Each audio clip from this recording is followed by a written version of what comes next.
একটা লোক বিবাহ করে কেন? 1 নম্বর সুন্নতকে জিন্দা করা, 2 নম্বর নিজেকে গুনাহ থেকে বাঁচানো, 3 নম্বর নেক সন্তান লাভ, যাতে করে ছেলেকে হাফেজ আলেম বানাইতে পারে, এর উসিলায় মুক্তি পাবে।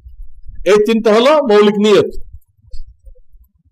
সুন্নত জিন্দা করা, নিজেকে, নিজের চক্ষু, কান, জুবান সবকিছুকে গুনাহ থেকে বাঁচানো, আর নেক সন্তান আল্লাহওয়ালা।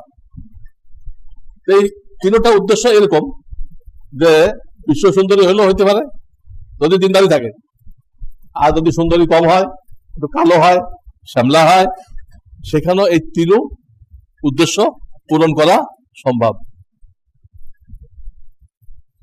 যাদের সৌন্দর্য কম তারা স্বামীর সেবা করে বেশি, তাদের সৌন্দর্য বেশি, এরা ওই অনলাইন নিয়ে থাকে। অনলাইন এটা পাইছে, অনলাইন